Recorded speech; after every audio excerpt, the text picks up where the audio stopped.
آپ لوگوں کے علم میں ہوگا کہ 2 دن پہلے چیف جسٹس آف پاکستان فائز عیسیٰ صاحب نے قادیانیوں کو تبلیغ کی اجازت دی تھی اور ان کو اپنے قرآن کی چھاپنے کی اجازت دی تھی.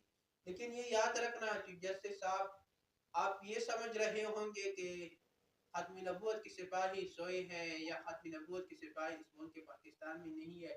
یہ سوچ آپ کا غلط ہے.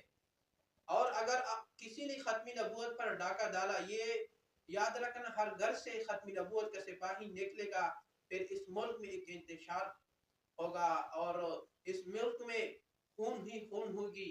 لیکن اس سے پہلے قلم اٹھانے سے پہلے یہ سمجھ لینا کہ میں جو قلم اٹھا رہا ہوں یہ کس چیز کے بارے میں اٹھا رہا ہوں. اور چیف جسٹس صاحب، آپ تو پاکستان کے آئین کی بھی غدار ٹھہر گئے، کیونکہ پاکستان کے 1973 آئین کے پینل بورڈ